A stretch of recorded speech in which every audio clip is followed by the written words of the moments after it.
Hello, good evening, everybody. Welcome back to a fresh episode of Mind Body Medicine with Dr. Ariel.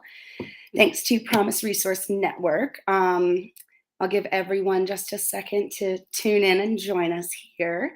But this is Mind Body Medicine. We talk about a doctor's perspective without a doctor's advice, looking at different out of the box therapies. Some people call this complementary and alternative medicine. But yeah, we'll dive right in. Today's topic is going to be basically the chakra system. So I kind of alluded to this in probably various other episodes of this, but very, very surface level. And someone actually had a sort of request, like, can you elaborate on that? Can you expand upon sort of what we mean by chakras and how they can become in and out of alignment? What does that mean for our wellness, right? So I had to do a little research myself because I always like to bring in these alternative woo-woo ideas, but then back them up with some good scientific literature, which, much to my pleasant surprise, I was able to find. So um, basically, our body is one giant energy system. It's designed to speak to us and communicate signals that tell us how to remain healthy. And it does that by reporting in any external stimuli that are threatening our life force. So in yoga, we call that prana, our breath, right?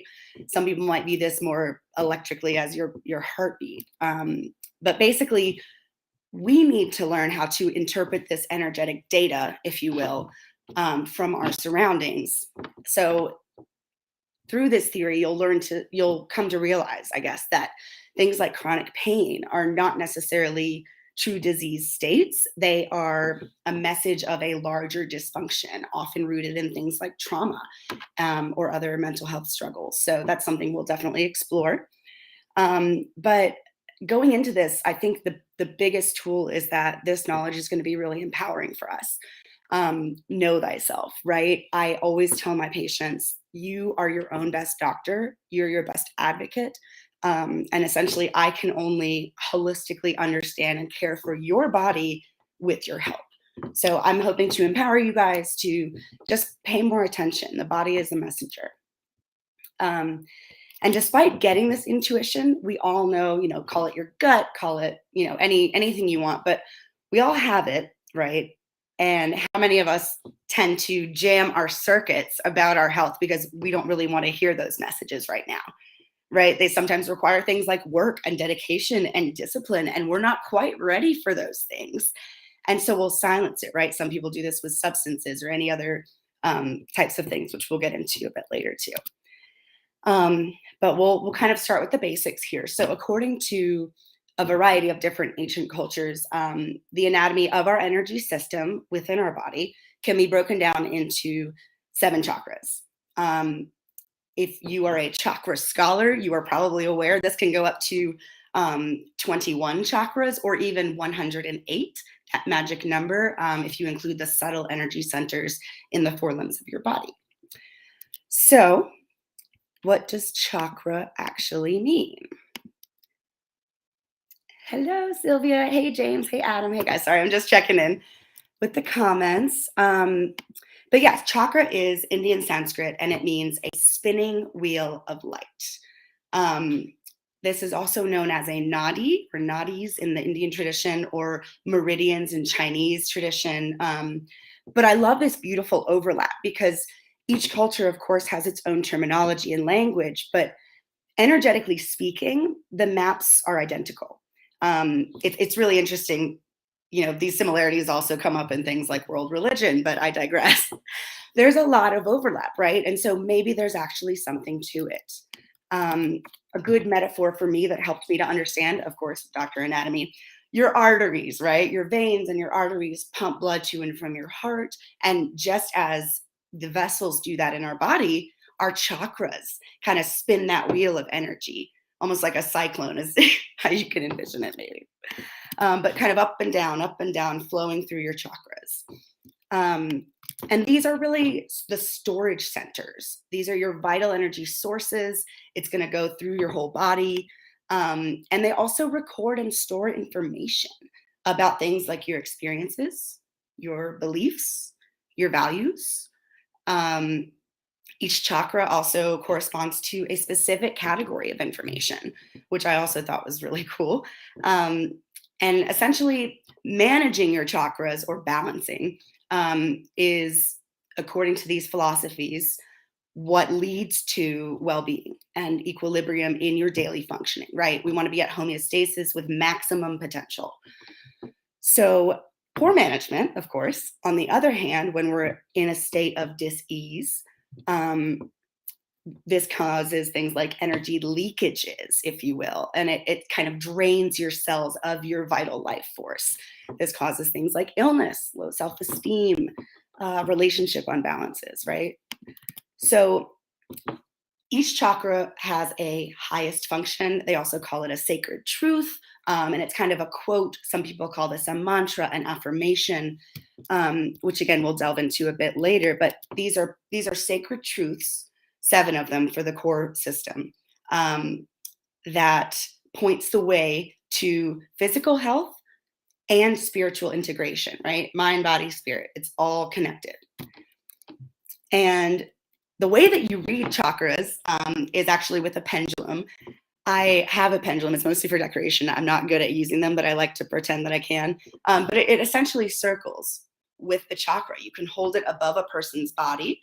And if it rotates clockwise at a constant rate, you're in balance, right? If it's spinning a little quickly or too slowly, or perhaps not at all, maybe it's stuck, or if it's going counterclockwise, this will create states of dis-ease, unbalanced.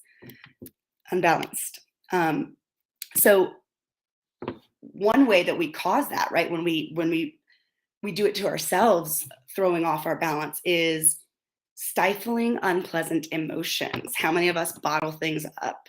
I did that basically up until like 5 years ago when I got serious about, healing myself the real way, the hard way, but we stifle them and it freezes that energy into the chakras. And then our whole energetic field is just muddy, completely all over the place. I've experienced Reiki before.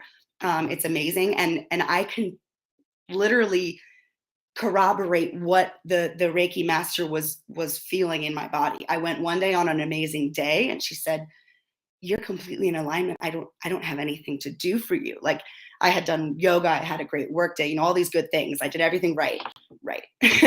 And then another day, she had no clue, but I had just the week from hell. And it probably showed a little on my face, but I'm fake it till you make it smiling. So I laid down, and before I got on the table, she was like, "Whoa, you were all over the place." Like, it's very interesting, but I digress again. Anyway, so I was stifling a lot, and this was creating a state of discomfort and disease. And oh man, I meant to.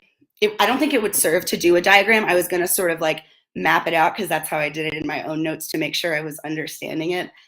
But then I was like, if I use a whiteboard and I show them, it's going to be all reversed, and then I'm going to, get really nervous. So I won't do that. But just envision an hourglass, right? We're all hourglass shapes, of course. Anyway, so the bottom half, let's say like heart down, is your physical world, your external, everything around you. And then from the heart upwards is your energetic world, your internal world. And then, of course, the heart, that is your turning point. That is where the energy crosses. And then anything below your waist can also be said to correspond with survival. And then above would be, again, related to the world around you, right? And then each chakra, as I mentioned before, has a specific organ associated, specific effects, certain issues that can go wrong. So I just kind of broke them down from the first chakra to the 7th. You can bear with me. Again, I think a couple times I've had people actually request me to send them my outline, my notes that I go from, because I'm a note taker myself, and it's very difficult to both pay attention and take notes. So happy to send those out if you want them. But number one, oh, and just a note, the chakras go sort of in reverse order if you're thinking in terms of up to down, right? It's 1, 2, 3, 4, 5, 6, 7, right? So 1 is starting basically in our coccyx, our tailbone, right? The color that corresponds with your first chakra is red. And again, just kind of right at your sacrum. And the truth in this, the sacred truth, is that all is one. So this is going to be what gives us our tribal information, our ancestral data, the roots of your family tree, if you will. And really, without these connections, we're not balanced. We have so much to be learned from our ancestors, and we have epigenetic changes that occurred through generations due to traumas they may have endured, whether it was, wartime, whether it was, direct, abuse. So there's a lot to be assimilated from that information, and it's something that can very easily get unbalanced. If you touch your sacrum, that connects right to your low back. So a lot of low back pain, things like depression, just general feelings of insecurity, obsessive compulsive disorder could be seen as issues with the sacrum. And really, this all corresponds to what we learn through observation, through cultural customs, loyalties. This is where we get patriotism from, right? And it's also our survival instinct. So our gut intuition. So that's first chakra, red by your sacrum. All is one. And then for the second chakra, the color is orange, and that's going to be kind of your low abdomen, like I would say about 2 or 3 fingers below your belly button. And this is obviously your sexual area designed for one-on-one contact, your reproductive center. The sacred truth is honor one another. So this is the area where all of the stress with another person is going to manifest, right? This is our raw emotional self. This is our first center of self coming through, of self-love, of freedom of choice. But this is also going to be where our fear, our deep-seated fear of being attacked, raped, violated even verbally, abandoned, what else? Sort of left out of a power circle, or there are secrets that you don't know, things like that, right? So when this gets unbalanced, you're going to see dis-ease states such as arthritis, sciatica. That's that kind of butt pain really that goes down the back of your leg. Urinary illnesses, of course, colon issues, sexual potency issues, sexual disease issues, and also fertility. So there are a lot of people who will use Reiki and other methods of Eastern healing in this area in an effort to promote their fertility. This is also your fight or flight system that will compel you to leave if you need to. If you think about the expression stabbed me in the back, right? If you've ever asked a person to localize that, 9 times out of 10, they're going to point to their second chakra. Some act of ruthless betrayal financially, sexually, and in an intimate relationship, a trusted partnership, stabbed in the back is going to still feel like you were stabbed right in the pit of your stomach. And that's your second chakra. The third chakra, the color is yellow, and that corresponds with your solar plexus. This is going to be your relationship with yourself. The sacred truth is to honor oneself. If you have a pain or like a pang, I guess, in your stomach or your low back, if something is threatening your survival, this is going to be what gives you your power, your assurance of self, your integrity. We're going to see dysfunctions of the third chakra when we get into things like identity issues, inner sufferings of who we are, depression, anxiety, social identity, survival crises, fear of rejection, and issues of belonging. I think a lot of that is the human condition, right? For some of these, because I remember first learning, I was like, oh, that's the chakra that's wrong. Oh, no, it's that one. Oh, no, it's that one. And then before you know it, it's all the chakras, right? But just a general intro here. So if it's, oh, another thing I made a note of is actually the solar plexus, which is kind of right here. It's like your sternum. It is your core. It's your core strength if you think about it. If it's unbalanced, you have things like eating disorders. You can even have diabetes. You can have indigestion. And because this is your power center, if it becomes unbalanced, it becomes kind of like Macbeth, ruthless, unbridled ambition. It becomes an ego, you perhaps even abusive behavior towards others. So again, it's you can have too much and you can have too little, right? All we want is a little bit of balance. Our fourth chakra, this is again that turning point where the energy crosses, and that color is going to be green. This is also known as our heart center. The sacred truth of this is going to be that love is divine power. This is really the turning point, like I mentioned, on whether you handle your life or your life handles you, to be honest. This is the biggest player, the nature of love itself. Whether you use love as a weapon or if you allow love to work through you can be distinguished at this chakra center. So yeah, I think of the heart chakra like an energetic bridge crossing over between the inner world of your body and mind, of course, and the outer world that you're experiencing. There are some French words I learned. I'm sure you've heard of the term clairvoyance, right? It's being able to predict the future. So there's a French term called clairsentience, which is saying that this is the sensing chakras. So 2, 3, and 4 are the sensing, clairsentient chakras. And this is where we get like love thy neighbor, attitudes about the world around you. Are you an optimist or a pessimist or perhaps a nihilist? Nothing matters at all, right? It gives people compassion. It causes you to be generous. If it's closed, that is a definite sign that we are not loving ourselves, which, as we are told, doesn't allow us to love others, right? So we're not fulfilling any form of capacity there. And the fifth chakra is going to be this really pretty sky blue kind of aqua color. This is our center of choice. And the sacred truth is surrendering our personal will to the divine. It seems kind of counterintuitive, right? It's our center of choice, yet we are surrendering all to the divine. Bear with me. This is typically something that we use creatively. It's our creative center.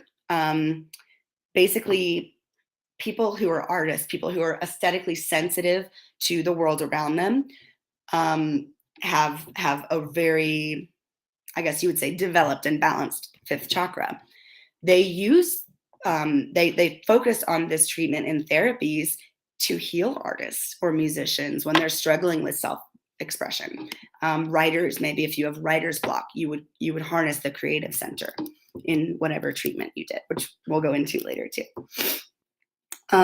But this is your throat, right? So your throat chakra, and it's perfect that I'm wearing a necklace because that's how we need to think of it energetically. It's also the back, right? So we think of it as just our voice box, but really the psychic eyes of the body are supposed to be in the bottom back of your head, base of your skull, eyes in the back of your head. That's where that comes from. But basically, if you're having an issue with your throat, you're not expressing yourself, right? And these are typically people like me who were told as children, you can't do that. You can't say that. That's bad, that's good. Very black and white type of upbringing. And so I was often shut down and silenced and really not able to express myself, or if I did, it was met with very harsh criticism. And so the choices that we make in that kind of environment, we feel are keeping us hostage because they were made by someone else, right? We really can't let that go. And I struggle with that. I think the first thing in me that gets altered, even from a bad night's sleep, is my voice gets kind of raspy. It's even kind of raspy right now. I should take a sip of tea. But it also determines if you're going to live a life of blame or personal accountability and responsibility. There is a fine line, right? We all know everything's our parents' fault.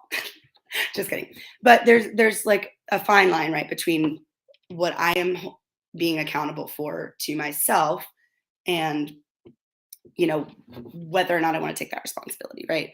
So we're not going to blame others. We're not going to point fingers. But at the same time, when you're a child, straight up, you can't be wrong. You're powerless. You're in a position where an adult needs to make that decision and be personally accountable. So you don't necessarily have to blame them, but you're certainly not inclined to blame yourself, we would hope. And this is where we get in touch with really our power of choice. Who's in charge of our choices? Will you speak out if you witness cruelty, or will you walk away and pretend not to notice? As I mentioned, if it's unbalanced, you get the raspy throat or a sore throat, mouth ulcers, things like TMJ, that clicking jaw from grinding your teeth, thyroid disorders, addiction to substances, foods, and this is clairaudience. So even though it's the throat where you're speaking from, it's also a huge receptive center. The back of your neck, like I mentioned, is called a psychic opening. It's a doorway for energy to come in through first, like this necklace. It goes 360 degrees. Number 6, that is indigo. And that's our third eye center. This corresponds to our mind. And our sacred truth here is seek only truth. And of course, there are many levels here. We need to distinguish between our personal truth and the cosmic truth, right, of the greater world and the universe. Our personal truth comes way, way, way before the cosmic, right? But it really begins with a rigorous self-examination. A good example would be climate change. I don't think anybody wants it to be a real thing, but what we want is no longer determines what truth is, right? The cosmic then starts to matter. So it's that constant interplay. This is going to be the root of our anger when it's unbalanced. This will cause issues with your blood pressure, issues with stress, because we're telling ourselves that things aren't true. We're in denial. And we're really just trying to live in a way that's not congruent with reality. And this is going to be your clairvoyance, like I mentioned, those visions, those dreams, imagination, really visualizing what you want to experience in your life and how to manifest that, how to create that. That's a lot of people's favorites. When we meditate, we like to kind of draw our attention to the third eye. In India, they put the jewel here, bindi, for blessings. But yeah. The last and final one that we're going to delve into tonight is going to be our 7th chakra. And that is a beautiful shade of violet. And that sits right at the crown of our heads. This is the connection of our spirits to our souls, really. And the sacred truth of this one is living in the present moment. Another term for this is mindfulness. And it's this remarkable capacity that you have to really structure your reality. It's kind of that state of nirvana, awakening, enlightenment. I mean, I'm sure that's really more like the 108th chakra way up there, but for our simplistic purposes, that's what we're looking at here. And what you tell yourself is possible in your universe is reflected in that center. It is our higher connection to the spiritual world. It gives us inspiration in spirit. Higher learning philosophies, spiritual teachings, all, ethereal thinkers, right? And inspiration and courage are going to stem from this when it's balanced, right? Visionaries are going to come out of that. So in terms of just visualizing, as I mentioned, how these are all connected, how structure equals function in our bodies energetically. So think of it like a tributary of a river, kind of going up and down the spine, but it's going to concentrate at places with higher frequencies, right? That's just kind of how the flow happens. Things like negativity, pessimism, fear, slow down or even screech to a halt the natural flow through our chakras, and they can cause them to be stuck. So, in addition to like rebalancing practices, we need to figure out our obstacles to that balance first and foremost, right? I had a teacher call these anchors once. It's a great way, it's a great metaphor. You're thinking of something literally weighing you down. Um, these anchors siphon energy away, basically, creating leaks that are leaving us feeling crappy. We are all in power plays with someone. We all have unfinished business or some kind of thing that we're attached to, right? In Buddhism, they call this a craving. That can be anything from substances to attention and love, right? And energetically speaking, humans only know how to direct our energy to our anchors. We hold on to them and we don't want to let them go. We're a very possessive society. And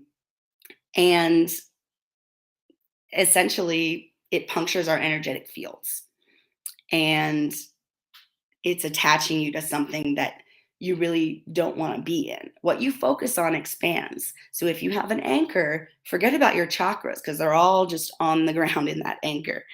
You direct your energy there. Your anchor can be something like trauma, a bad relationship, any number of things, right?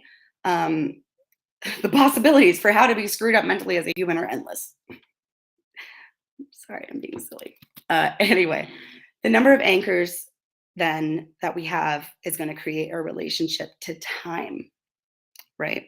So each anchor creates what we call psychic weight, like actually heavy weight, like an anchor. And that starts to create self-doubt as you begin combing through each of your anchors before making any decision. We do it subconsciously, but it causes us to stagnate and stall and not do the things we know we should be doing because we're still stuck on that anchor. We're like barnacles on that anchor. And so that psychic weight then becomes psychic weight. And you're just waiting for Godot. Has anyone seen that play? I like hated it, but at the same time, the references come in handy. Samuel Beckett. Anyway, when we're afraid or intimidated or threatened, we basically make choices that cost us our power and give it to our anchors. So step one in getting all your stuff right is get rid of all your wrong stuff.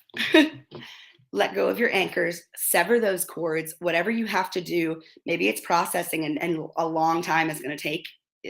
It will take a long time for you to, be able to be at a place of realigning the rest of you, right? And that's okay too. Everyone has their own healing rate and you can't rush it.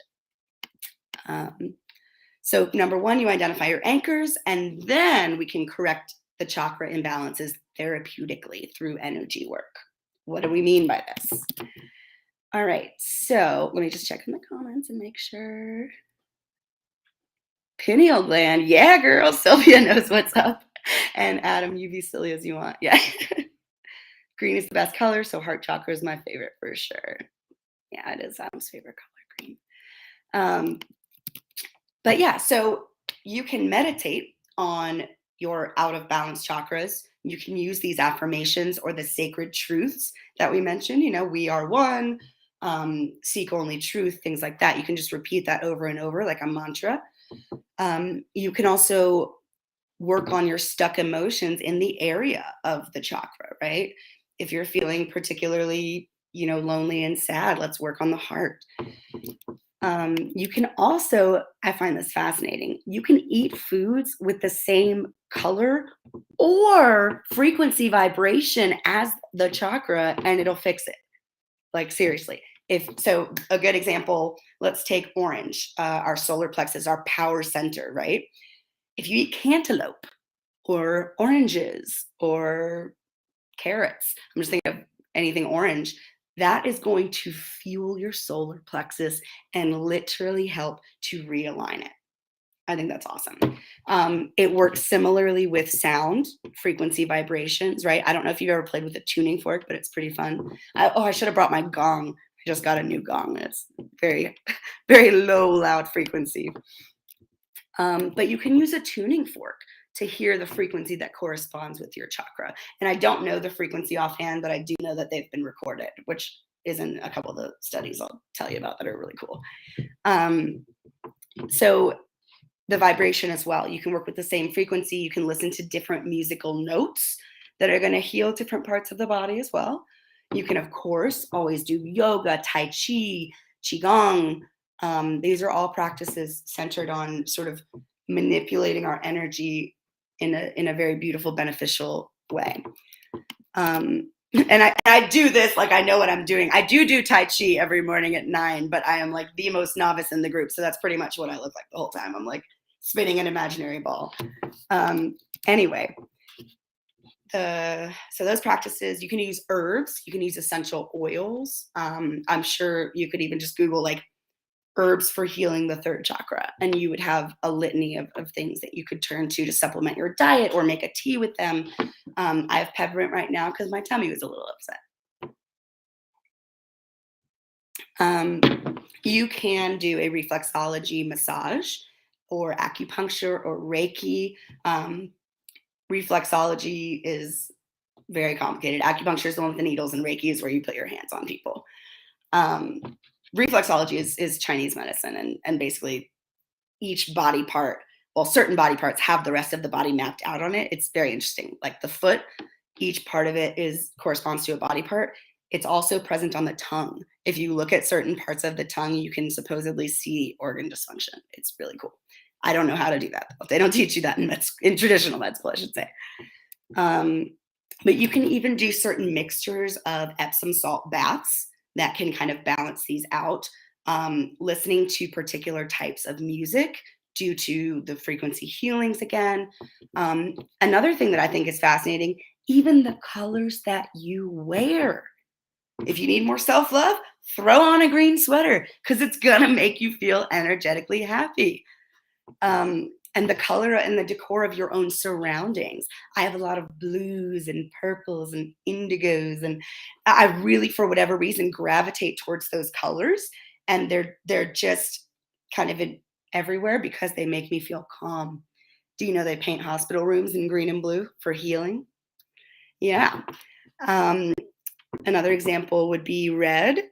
Red would mean that you need a lot of energy around you. You're kind of lower energy yourself, so you wear red or you surround yourself in red. That's also why fast food restaurants often have bright red colors to speed up your eating, get their customer turnover and the money, right? It's funny, the subtle little things. But another example is that if I were to walk into, let's say I'm in a gem mine full of crystals, right? And I spend a large amount of time there, I might walk out with a massive migraine because crystals energetically amplify and really can overwhelm your senses in certain states. So yeah, very fascinating stuff to me. And now I just wanted to go into basically some examples of studies, which that's the number one thing that people will sort of ask you in the medical world, at least, is this evidence-based? Is this peer-reviewed? Is this published in the literature? Basically, has anybody done a research project on this to the point that it's mainstream enough? And while I don't think we're there yet, we have made some major headway. So to my knowledge, the pioneering OG to research this field was a female scientist. Happy Women Physicians Day, by the way. A female scientist in the 1950s. Her name was Dr. Valerie Hunt, and she recorded radiation that emanated from the body in the areas that were designated as chakra points. She also found that the sound wave frequencies and the colors are uniquely associated with chakras corresponding to those same colors in ancient Indian Hindu tradition. But this woman literally in the 1950s recorded the energy of our chakras. That's pretty amazing. You can also track movement with radioactive isotopes. You just put a little nuclear tag on them. Two French scientists did that in the 1980s. They injected technetium into the acupressure points. So those are more peripheral. They're not necessarily the chakras in the center, but where they feed into. And they saw how the technetium went from the acupressure point through the pre-mapped meridians and through the energetic centers. Very cool. Another guy shortly after at the University of Colorado School of Medicine, Dr. Zimmerman, he basically used a superconducting quantum interference device. Say that 5 times fast. He used one of those things to look into therapeutic touch and energy healing techniques with physical touch to balance our chakras, right? So what he discovered was this huge pulsating biomagnetic field emanating from the hands of the therapeutic practitioner. And what he found, not only that really, we're putting some stuff in there, right? Getting the energy in, but the pulses that came from the hands swept back and forth through the entire range of therapeutic frequencies, thus stimulating healing throughout the entire body. Pretty cool. Basically, in 2008, they got a bunch of poor lab rats real stressed out, and they gave lab rats Reiki. I still would love to see a video of that. Like, how do you, you're like use one finger, like pinkies. Anyway, they gave Reiki treatments to these lab mice that were very stressed, and across the board, there was significantly lower stress, lower anxiety, and depression responses. They, of course, had a placebo group, like any good study, the people who are given the sugar pill or no treatment at all. They gave a fake treatment and saw zero improvement. So interestingly, this has been applied to human cancer patients, these findings. And what they discovered is that treatment dramatically reduces fatigue almost from the get-go. But then within 1 month, a patient's brain fog had lifted. That's a very common side effect from chemotherapy and other medications, right? And not only that, but their cortisol, their stress hormone rhythms got regulated as well, which is very important. The most recent study that I found in a very, very not extensive review, but was Dr. McManus, who is a guy in Australia that published a study by himself, which is pretty, I don't want to say it's rare, but I any scientific article I see has like 20 different authors, but he got the funding by himself in 2017 to test the theory. I did read the entire thing and check his sources, so y'all don't have to. But what he discovered is that Reiki is better than placebo and has extremely broad potential as a complementary health therapy. I can't believe it took them until 2017 to really recognize this in mainstream literature, but it happened. And I'm really hoping that we're shifting that direction to mitigate a lot of the symptoms that we're treating and causing with the drugs that we use from big pharma, right? And then, as far as I know, there has been sort of a gadget created. And I want to say this is very recent because I only saw the inventor like introduced to it in let me see, 2020. Yeah. So like right as the pandemic started in March. It's called a BioWell. And it basically scans the chakras, but uses your fingertips with this like electrophoton imaging technique. I'm not really sure what that means. Not important. But a practitioner then is going to use a computer program to analyze what's out of alignment, right? So it's pretty cool that you can scan the body. There are a lot of different devices that are similar for that, but the BioWell is, I think, one of the more widely accepted medically. But yeah, these are basically just, let's see, your energetic centers are showing you how your biography is made from your biology. Your your energetic structure, your cells, your DNA.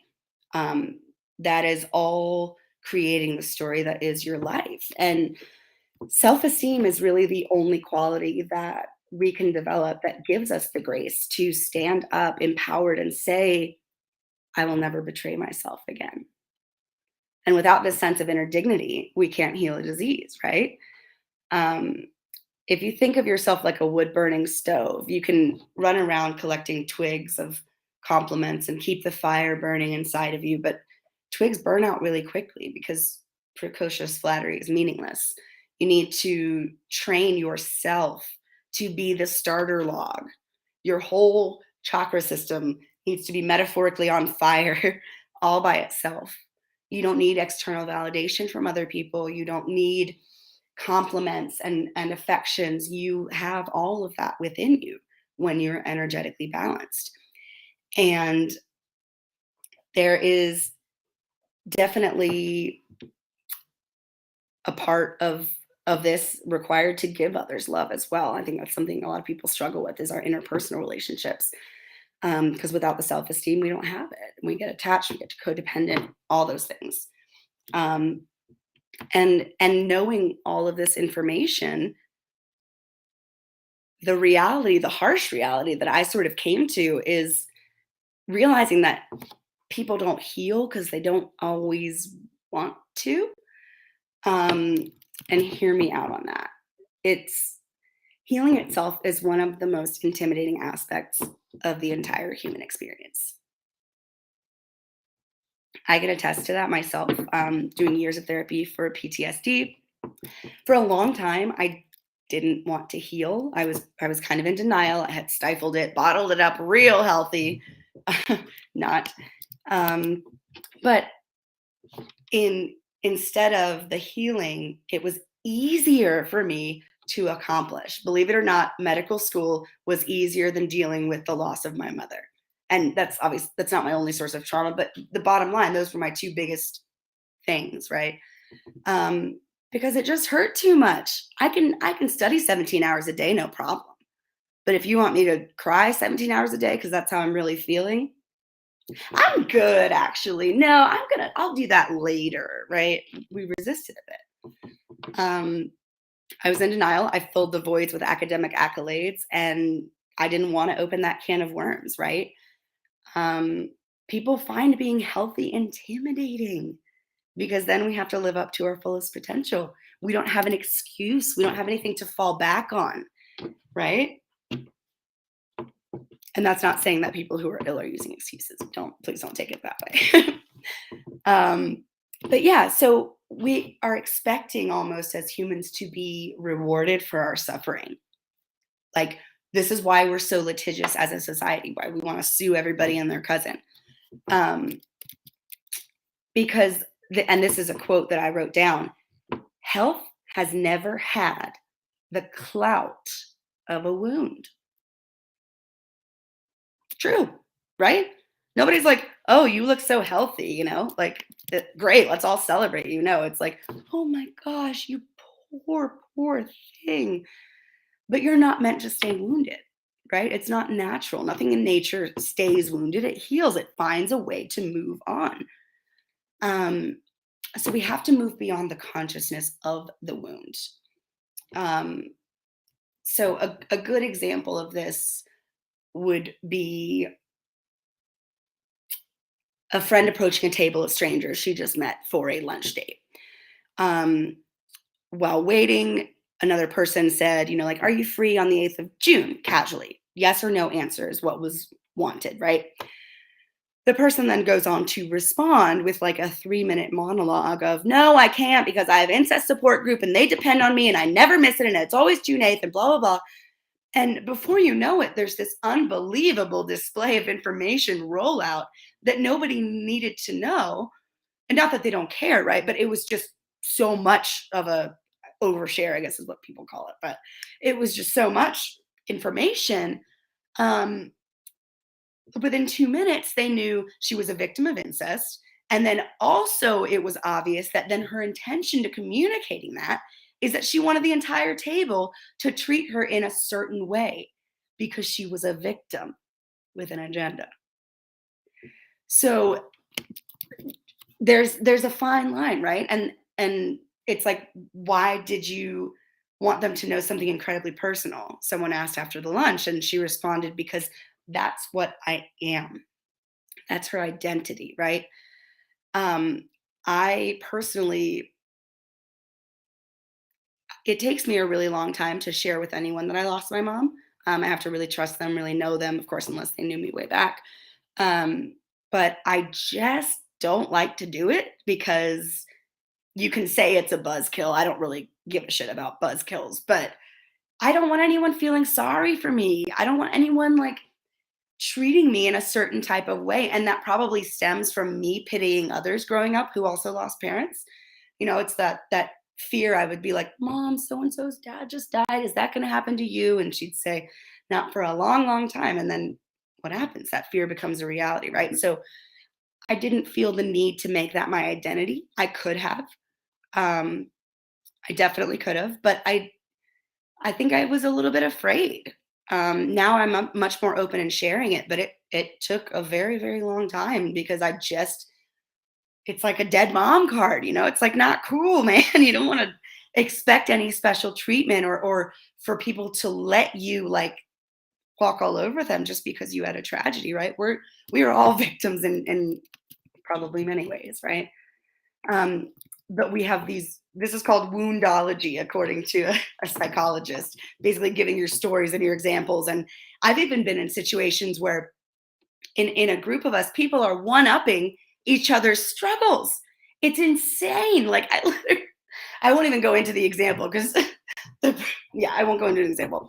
But there are just so many instances where I'm just like, well, that escalated quickly and got real dark. Like I was just talking about how I was, late because of a stoplight, and you just talked about someone who died in an accident. Like, whoa, you know, there's clout, right? There's clout associated with a wound, and it shouldn't be like that, but there is. And so when we're suffering, we always jump to who is responsible and what am I owed as a result? How can this be repaired in me? Right? We live in a society where being wounded is deeply supported. And it comes from the idea, I suppose, that suffering is not supposed to happen to us. A lot of people would refer to that as just the human condition. I'm not that pessimistic. But yeah, basically, we have this idea deep in our core that if we're a good person, bad things should never happen. Um, but yeah, we're punishing those around us really because our wounds become a sieve, and we're really raging at God. There's a cosmic glitch to us, right? Um, basically, I also made a note about the tomorrow diet. That's kind of what I'm saying about postponing your healing or your dieting or your workout, whatever you plan to start, either the tomorrow diet or the Monday diet. I'm famous for both. The bottom line is that the tomorrow never quite comes. And so, yeah, that's kind of how a lot of us view healing, right? But health really requires us to be fully empowered. And as long as we choose to keep a wound or a disease stuck in our energetic chakras, then we have reasons and excuses for screw ups in our life. Bottom line, yeah, we all like having a crutch every now and then, don't we? We've all worked with these people, and sometimes we even are them, like I said, if we're not at our best. But it also enables us to become approachable and normal and needy, like for partnership. And it's just this subconscious fear of needing to be needed as well. And pain can also become your ticket to a closer, bond with someone than previously or something like that. It can also become pain can be a ticket to a vacation, to a break, to attention, to dessert, anything, right? But in our suffering, we have this really interesting sense that life has to balance out. Our energy is supposed to always be balanced, when in reality, not only do our chakras and our alignment vary by the day, but it's by the hour, sometimes by the minute. You can have something that just derails you a little bit, and then maybe you meditate and you're back to grounded. But I'll have that. I don't want to say I have that a lot, but if I become triggered by something, I will very often just sort of retreat inward, to myself, and just sort of retreat. But yeah, basically, we hang on to our wounds for a possessive society, but at the same time, we are living at the greatest turning point in the history of civilization. We have this knowledge and we have research to back it up. There needs to be a lot more, but people are finally waking up to things that they did out east thousands of years ago, maybe not thousands, however long ago, ancient civilization times, right? We're finally catching up in the West and understanding there's really something to it, and it helps a lot of people, and I've witnessed it firsthand. It's a privilege to be alive right now and have this empowerment of like, hey, this is a physical, tangible thing that I can fix. Whether I eat a food that color, whether I listen to a song that frequency, whether I get a whole body Reiki experience, which is awesome, I must say. But any number of ways of just learning when you're off balance, particularly because of those anchors, and basically when to recenter yourself, when you need that, what would you call it? Just re-energizing, realignment.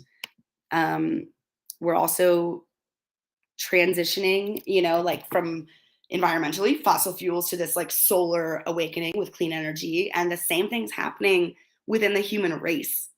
Like we've crossed the fossil Rubicon and entered into the solar age, which is as much in us as it is around us.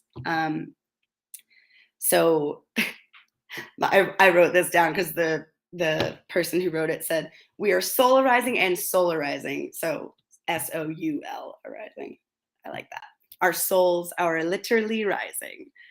So yeah, physicists, scientists are really catching up to what the mystics like Buddha have known all along.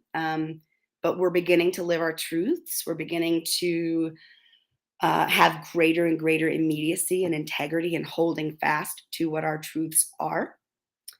And we're finally beginning to understand how global events affect us, right? The global pandemic is probably the biggest example of that in our lifetime that we're going to see, right? Everybody's behavior impacts everybody else, right? It's ripples in a pond. All change is universal, though, and what affects you is going to affect the whole. So the only constant is change, but at the same time, make that change for the better.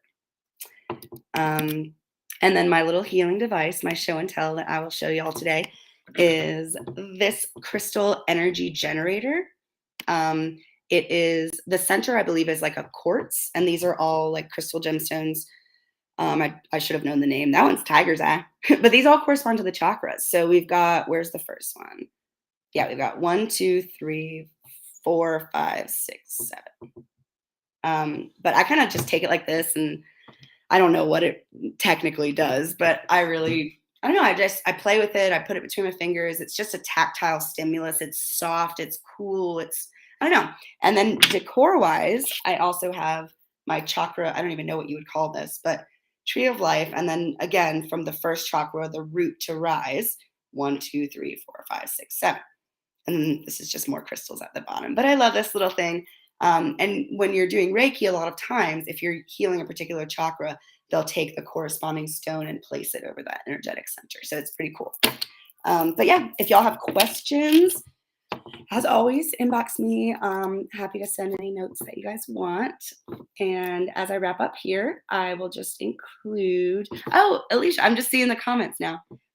Though Buddha taught all life is suffering, or dislocated from its center. Yeah, so not necessarily negative to acknowledge the struggle is real. I love that perspective. Thank you.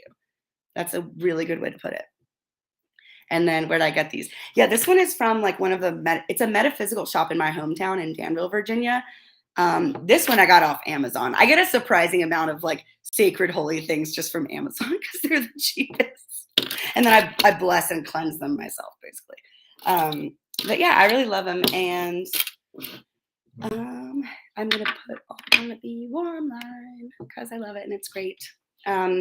We started this at the beginning of the pandemic, and as of like a month ago, we had 24,000 calls, and not a single suicide or adverse outcome. So that is pretty amazing. Go Promise Resource Network. The number for that is 833-390-7728. You just need to call, hear a friendly voice, listening ear. We're there for you. And if you have any questions, if you want to know more about our programs, who we are, what we do, the front desk is 704-390-7709. Thanks, guys. Have a great night. Thanks for joining. If you catch it on the replay, let me know if you have questions. Let me know what you think. Take care. Have a good night.